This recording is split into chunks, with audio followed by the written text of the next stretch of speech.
Hello friends and greetings for the day. Welcome back to another tutorial on ISTQB Advanced Level Test Analyst Certification. We are in Chapter 1 talking about the test analyst's task in the test process. Continuing ahead with our same segment, that is 1.3 task related to work products. And today we shall be picking up the next subsegment, that is 1.3.2, that is quality criteria for test cases, and trying to understand what builds a perfect test case when it comes to writing the test cases.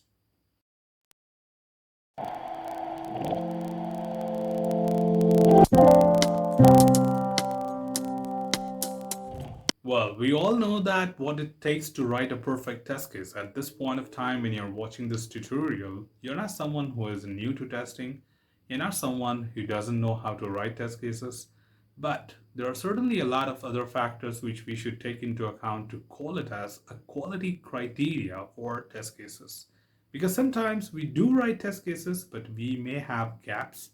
And sometimes we do analyze these gaps during the evaluation of defects when the developers start reproducing the defect and they say that, hey, the test cases are not up to the mark and we don't find the detailed steps which could be helpful for us to conclude that what exactly the problem is. Or maybe I'm unable to reproduce the defect, so there might be possibilities that the test cases which you have written is best understandable only by testers but not the other stakeholders. And that is where it becomes very crucial for someone to follow certain good practices of writing test cases, and that is what we put together as quality criteria for the test cases. So let's understand them in detail today and try understanding what it should take for us to follow in order to write a good test case. Of course, neglecting test case quality can lead to many problems, such as high maintainability, costs, reduced comprehensibility, or execution delays as well. Quality criteria for test cases are a first step towards more maintainable test cases, and they can include many of these which are following. Of course, the first one is correctness. A test case must facilitate accurate verification of the test condition on which it is based. So it should be complete and correct with all the information what we need very accurately. Also, it should be feasible enough, so it must be possible to execute a test. Necessity, you should understand that the test case adds value. So every test case should cover a clear objective as expressed in its title or summary. Duplicates should be avoided. So necessity in one word would probably say that look forward to duplicates, that is there any such test case which has been already written, or probably if you are repeating the test with different words or different conventions which does not add any new value, probably the test can be done with other tests already. So it might be possible that duplicate does not mean that copy paste is only a duplicate. Duplicate can be a test case which is written with the similar objective to that of another test case which are already done. So that is where we look forward to have the duplicacy check or defining that this test is necessary to be there as a part of the execution or should be included in our test cases. The other thing here, of course, is understandability. The test cases may be reviewed, modified, and executed by people other than the author. So this test analyst should write test cases in a language and format understandable to all the stakeholder involved without explaining the obvious, that is, what exactly it is supposed to do. So complex test cases should also be simplified or split up. So understandability in many manners would certainly make it sense to you that it's just not about a tester to understand. Parallelly, the other people should also be able to understand. And the language here does not mean non-English. It just means the language could be technical or could be written in a way that other people can also relate. So it includes the keywords, the naming conventions, or referring to an object with the right name. Those things what comes into the language. And parallelly, certainly we are talking about making sure that the complex test cases should also be simplified. So it's not necessary that your test cases are pretty simplified. That means one test does one job. Sometimes we may be building this test cases with 15 to 20 steps. So why don't we simplify it or split it up into two test cases?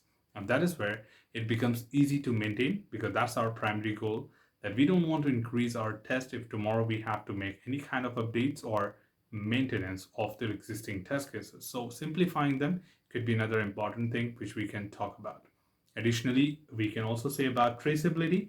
So it's a very most important thing that test cases should be traceable to the respective test condition, the requirement, the risk, and to enable the test analyst to keep them up to date.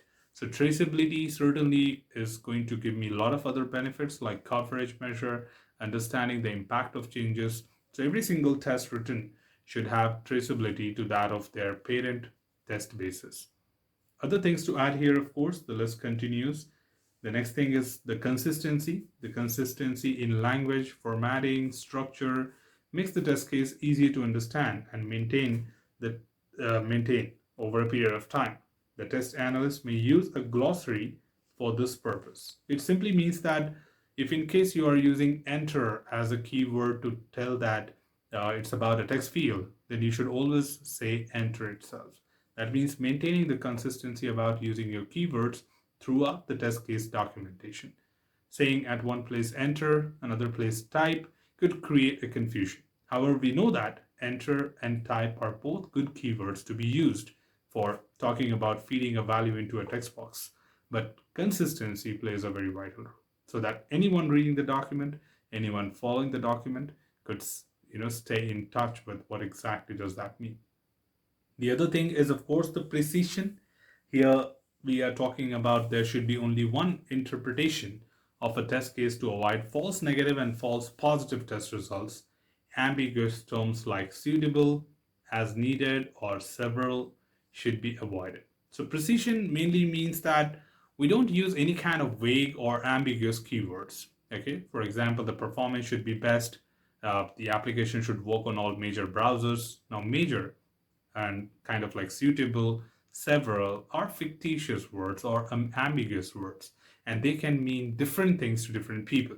So we must make sure that we are precise enough, like we are talking to the point that what did we mean by that. So being more specific and precise would be very crucial when writing the test cases so that people don't assume things, they just get the information what they need. The next important thing here is the completeness.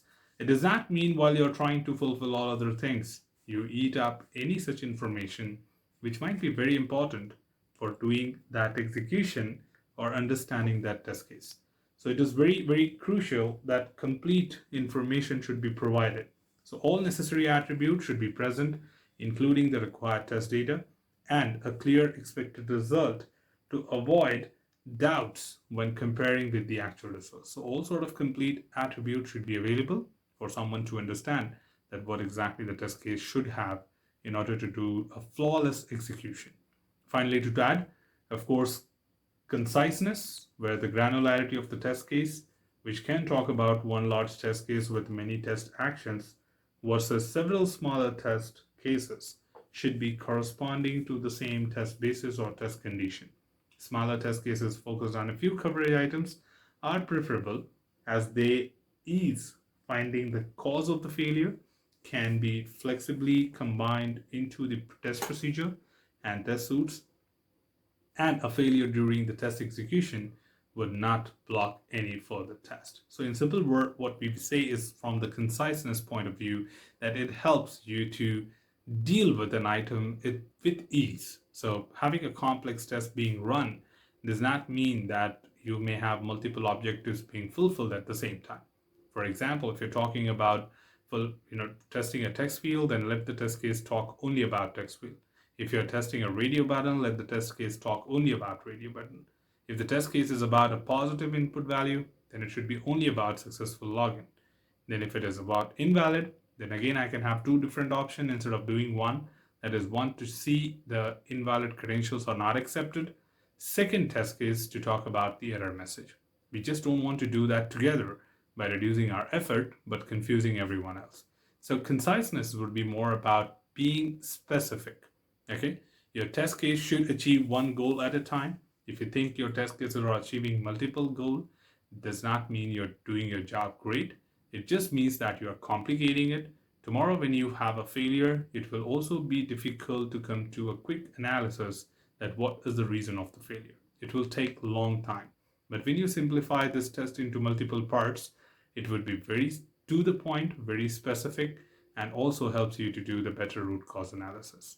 Finally, the format and the level of detail of the test case depends on the project and product context and should be agreed upon within the test team. So it's not necessary that there is something standard to follow what to do in writing test cases.